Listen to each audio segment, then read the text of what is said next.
Jai Shri Krishna. This video is for Gita Olympiad 2025. अनुजा जयंत पिंगळे.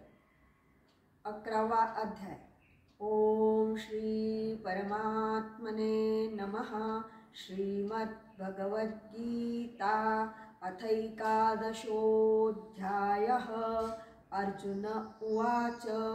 मदनुग्रहाय परमं गुह्यमध्यात्मसंहितं यत्त्वयोक्तं वचस्तेन मोहोऽयं विगतो मम. भवाप्ययौ हि भूतानां श्रुतौ विस्तरशो मया. त्वत्तः कमलपत्राक्ष महात्म्यमपि चाव्ययम्. एवमेतद्यथार्थत्वम् आत्मानं परमेश्वर. द्रष्टुमिच्छामि ते रूपम् ऐश्वरं पुरुषोत्तम.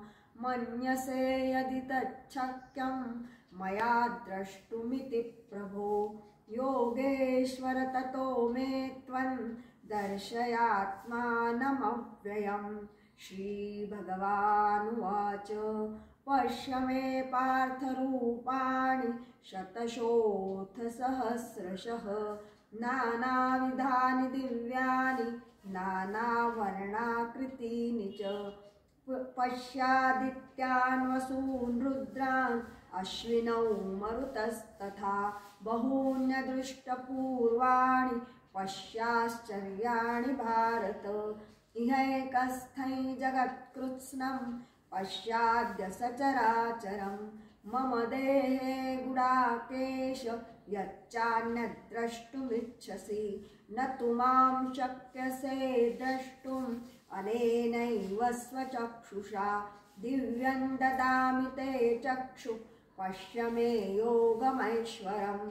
सञ्जय उवाच.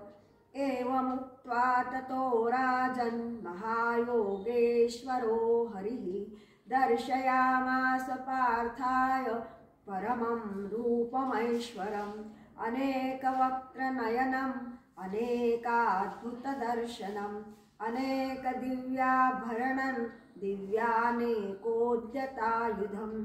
दिव्यमाल्याम्बरधरं दिव्यगन्धानुलेपनं. सर्वाश्चर्यमयं देवम् अनन्तं विश्वतोमुखं. दिवि सूर्यसहस्रस्य भवेद्युगपदुत्थिता. यदि भासदृशी सा स्यात् भासस्तस्य महात्मनः. तत्रैकस्थै जगत्कृत्स्नं प्रविभक्तमनेकधा. अपश्यद्देवदेवस्य शरीरे पाण्डवस्तदा. ततः स विस्मयाविष्टो हृष्टरो मा धनञ्जयः. प्रणम्य शिरसा देवं कृताञ्जलिरभाषत. अर्जुन उवाच. पश्यामि देवांस्तव देवदेहे सर्वांस्तथा भूतविशेषसङ्घान्. ब्रह्माण्डमीशं कमलासनस्थं ऋषींश्च सर्वानुरगांश्च दिव्यान्. अनेकबाहूदरवक्त्रनेत्रं पश्यामि त्वां सर्वतोऽनन्तरूपं. नान्तन्न मध्यन्न पुनस्तवादिं पश्यामि विश्वेश्वर विश्वरूप. किरीटिनं गदिनं चक्रिणं च तेजोराशिं सर्वतो दीप्तिमन्तं. पश्यामि त्वां दुर्निरीक्ष्यं समन्ता दीप्तानलार्कद्युतिमप्रमेयं. त्वमक्षरं परमवेदितव्यं. त्वमस्य विश्वस्य परन्निधानं. त्वमव्ययः शाश्वतधर्मगोप्ता. सनातनस्त्वं पुरुषो मतो मे.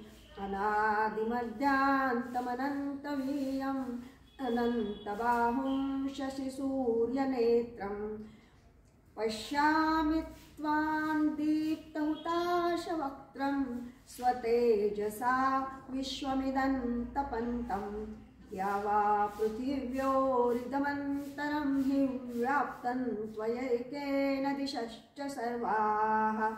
दृष्ट्वाद्भुतं रूपमुग्रं तवेद लोकत्रयं प्रव्यथितं महात्मन् अमीहित्वां सुरसङ्घा विशन्ति केचिद्भीता प्राञ्जलयो गृह्णन्ति स्वस्तीत्युक्तां हर्षसिद्धसङ्घात् स्तुवन्ति त्वां स्तुतिभिः पुष्कलाभिः रुद्रादित्या वसवो ये च साध्या विश्वेश्विनौ मरुतश्चोष्मपाश्च गन्धर्वयक्षासुरसिद्धसङ्घा वीक्षन्ते त्वां विस्मिताश्चैव सर्वे रूपं महत्ते बहुवक्त्रनेत्रं महाबाहो बहुबाहुरुपादं बहूदरं बहुदंष्ट्राकरालं दृष्ट्वा लोकाः प्रव्यथितास्तथाहं नभस्पृशन् दीप्तमनेकवर्णौ व्यात्ताननन्दीप्तविशालनेत्रं दृष्ट्वा हि त्वां प्रव्यथितान्तरात्मा धृतिं न विन्दामि शमं च विष्णो दंष्ट्राकरालानि च ते मुखानि दृष्ट्वैव कालानलसन्निभानि दिशो न जाने न लभे च शर्म प्रसीद देवेश जगन्निवास अमी च त्वां धृतराष्ट्रस्य पुत्राः सर्वे सहैवावनिपालसङ्घैः भीष्मो द्रोणसूतपुत्रस्तथासौ सहास्मदीयैरपि योधमुख्यैः वक्त्राणि ते त्वरमाणा विशन्ति दंष्ट्राकरालानि भयानकानि केचिद्विलग्ना दशनान्तरेषु सन्दृश्यन्ते चूर्णितैरुत्तमाङ्गैः यथा नदीनां बहोऽम्बुवेगात् समुद्रमेवाभिमुखा द्रवन्ति तथा तवामी नरलोकवीरा विशन्ति वक्त्राण्यभिविज्ज्वलन्ति यथा प्रदीप्तै ज्वलनं पतङ्गात् विशन्ति नाशाय समृद्धवेगाः तथैव नाशाय विशन्ति लोकास्तवापि वक्त्राणि समृद्धवेगाः लेलीहसेऽग्रसमानस्समन्तान् लोकान् समग्रान् वदनैर्ज्वलद्भिः तेजोभिरापूर्य जगत्समग्रं भासस्तवोग्रा प्रतपन्ति विष्णो आख्याहि मे को भवानुग्ररूपो नमोऽस्तु ते देववर प्रसीद विज्ञातुमिच्छामि भवन्तमाद्यन् न हि प्रजानामि तव प्रवृत्तिं श्रीभगवानुवाच कालोऽस्मि लोकक्षयकृत् प्रवृद्धो लोकान् समाहर्तुमिह प्रवृत्तः ऋतेऽपि त्वान्न भविष्यन्ति सर्वे येव स्थिताः प्रत्यनीकेषु योधाः तस्मात् त्वमुत्तिष्ठ यशो लभस्व जित्वा शत्रून् भुङ्क्ष्व राज्यं समृद्धं मयैवैते निहताः पूर्वमेव निमित्तमात्रं भव सव्यसाचिन् द्रोणं च भीष्मं च जयद्रथं च कर्णं तथान्यानपि योधवीरान्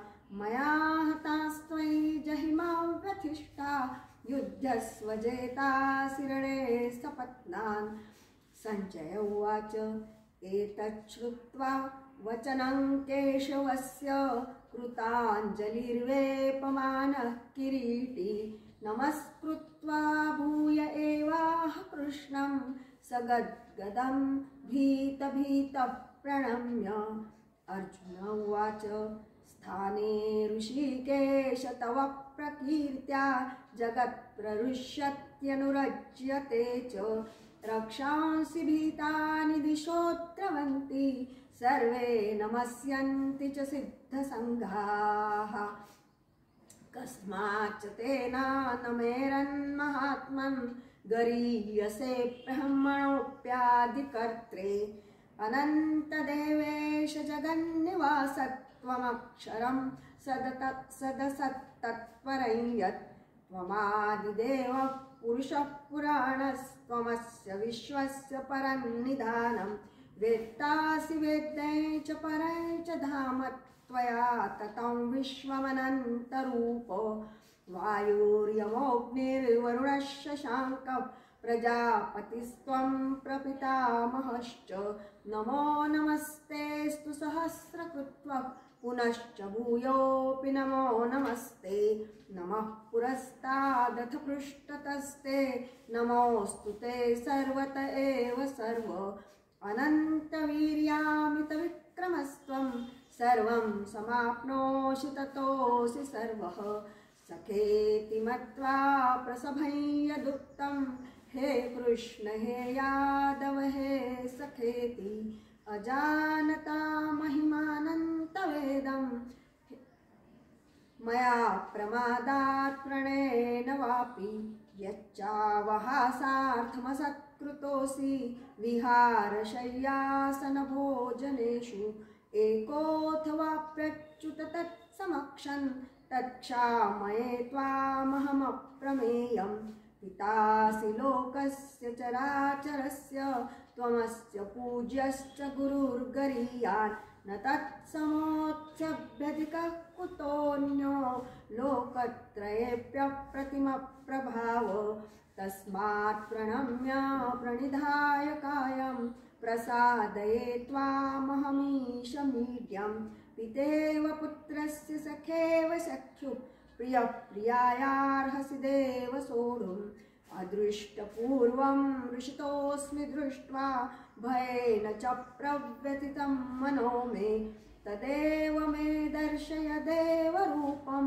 प्रसीद देवेश जगन्निवास किरीटिनं गदिनं चक्रहस्तम् इच्छामि त्वां द्रष्टुमहं तथैव तेनैव रूपेण चतुर्भुजेन सहस्रबाहो भविष्वमूर्ते श्रीभगवानुवाच मया प्रसन्नेन तवार्जुनेदं रूपं परं दर्शितमात्मयोगात् तेजोमयं विश्वमनन्तमाद्यै यन्मे त्वदन्नेन न दृष्टपूर्वं न वेदयज्ञाध्ययनैर्न दानैर्न च क्रियाभिर्न तपोभिरुग्रैः एवं रूपश्शक्य अहं नु लोके द्रष्टुं त्वदन्नेन कुरु प्रवीर मा ते व्यथा मा च विमूढभावो दृष्ट्वा